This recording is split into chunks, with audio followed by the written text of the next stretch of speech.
Hi y'all, welcome back to GroFit with Tammy. On today's video, I'm going to show you how I use clean eating to keep me feeling fit and fabulous as I approach 50.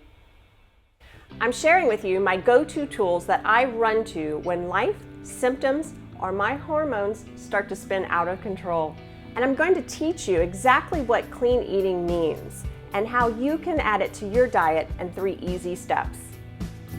Not easy.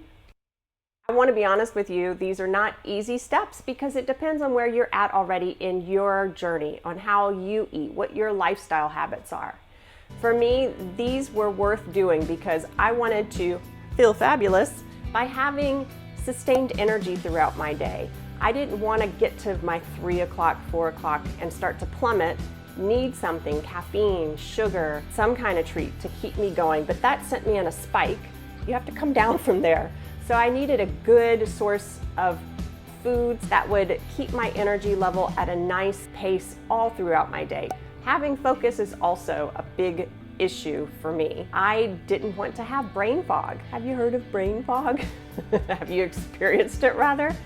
I knew that from my research and talking with my mentor, changing my diet and working with it, maybe using a food diary, we'll talk more about that in future videos, would help me to isolate and find out what foods were my triggers and what foods I really reacted well to help me to think clearly. There is a gut-brain connection. I needed to help my gut function properly so that my brain could function properly.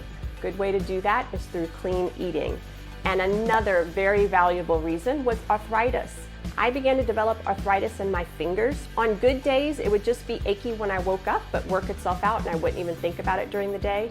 On bad days, I could feel pain in my joints all throughout the day, my hips. That also got to a point where it kept me up at night. I'm happy to tell you that I have been able to deal with these things, and I know when I'm getting off track in my eating and maybe not eating so clean, those symptoms all start to reappear at some point in some form. Before we continue, I just want to let you know to teach you my 3 hacks, I'm going to take you with me to the grocery store and into my kitchen so that you can experience with me being in that environment and knowing what to do.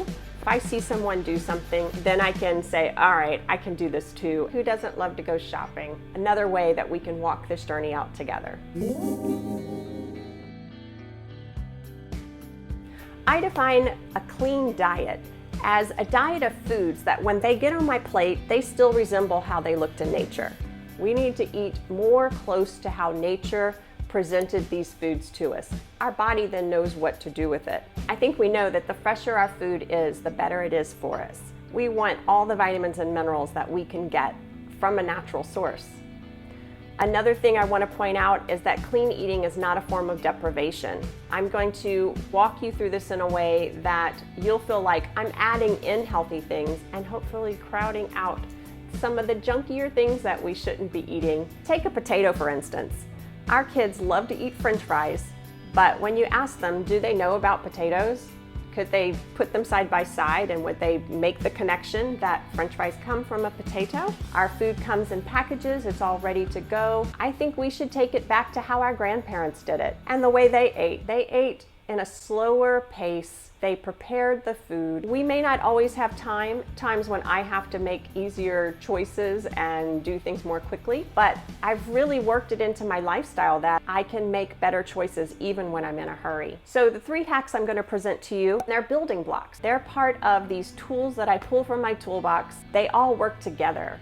I talked about yoga in a video. I need the yoga and I do see instant effects from yoga. Same with my diet. When I clean things up, especially if I'm starting to feel ill, just recently had a toothache and I knew I needed to let my digestive system rest so that my immune system could kick in and do its job. So what will it look like for you when you're using clean eating as you plan your meals? You want the food on your plate to resemble how it looked in nature. Think about when you buy things from a box mix and it's instant and ready to go. Anything that already has the spices and seasonings put in there for you is very likely to be filled with additives, preservatives, colorings, all things that our body really doesn't need to function and thrive. What the factories do, strip it of the natural minerals and then refortify it with artificial, chemically made. And the fiber, we lose the fiber.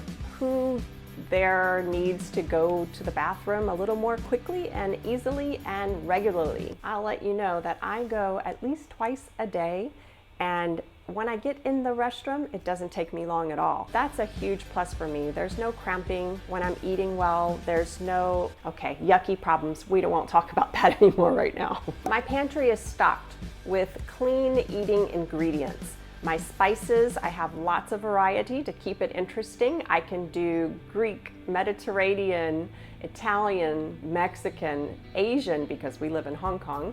All those things are ready on hand. Plus I have my broths ready or bouillon cubes. And when we go to the store, I'll show you what to look for to make the best choices so that you're still sticking with the cleanest choice of ingredients that will help you. Okay, let's do this. I am ready to get a move on. Let's go over to the store where I can show you some products side by side and why I might choose one over the other. Let's go. In the lift now, heading down to the grocery store. Let's see if we can get any footage done today. Just a short walk. Late afternoon, it might be a little bit busy. Let's see though.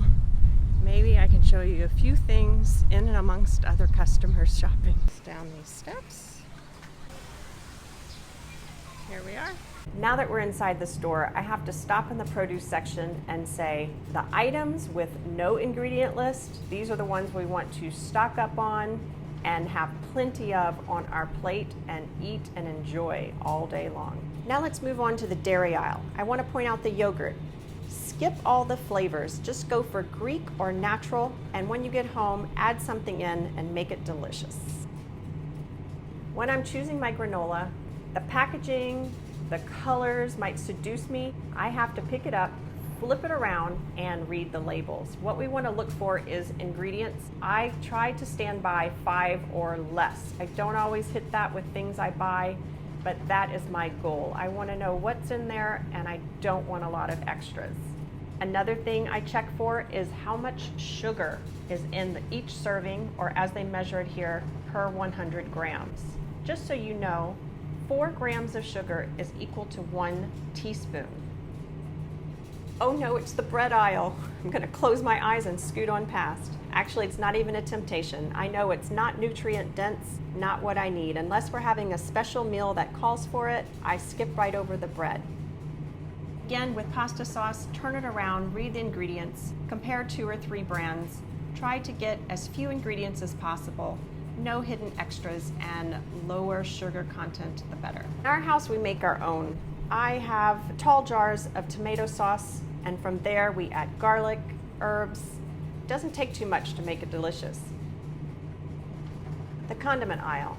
Ketchup I buy without corn syrup, organic. Mayonnaise, same thing, made with real eggs. And salad dressing, nope, I make that at home. Just a few simple ingredients that I basically always have stocked, and I can make all sorts of beautiful vinaigrettes and dressings that I can have in my fridge for the week. Instant noodles. My youngest has worn me down. He's a picky eater. There's not many things he does like. I had to spend quite some time reading through all these labels to find the best of them. I'll buy these from time to time to have for him. Cooking oil. I keep 2 types in my pantry. Extra virgin olive oil, and what I look for here is cold production, pure, not heat treated, so it keeps its goodness in there. Flour. Here I'm showing you organic and unbleached. I mix up my flours. I use almond flour, sometimes coconut. The only chips we keep in the house are these. I have read the labels and we go with this brand. It has very few ingredients listed on the back. It's organic and non-GMO, and the family likes it. I think we're all done at the store. I picked up a few things I need to check out, and we'll meet up again in my kitchen. We are in my kitchen for hack number 2, drinks. As you can imagine, what you drink is also very important. Anything that goes in, your body is using and needing for valuable resources. My go-to choice is water. Yep, that's right, not a big surprise there. I do a few things to dress it up for myself. Each person in our family has a colored glass. I chose one that I really like and enjoy picking up, and this is what I sip from. On the go. These are my on-the-go choices for water. I have an insulated one and one that holds a little bit more.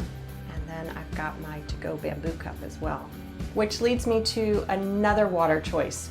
We love soda water, sparkling water. We would buy it by the 1.75 liter bottle, big blue bottle, coming in full and leaving empty for the recycle bin. We needed to do something.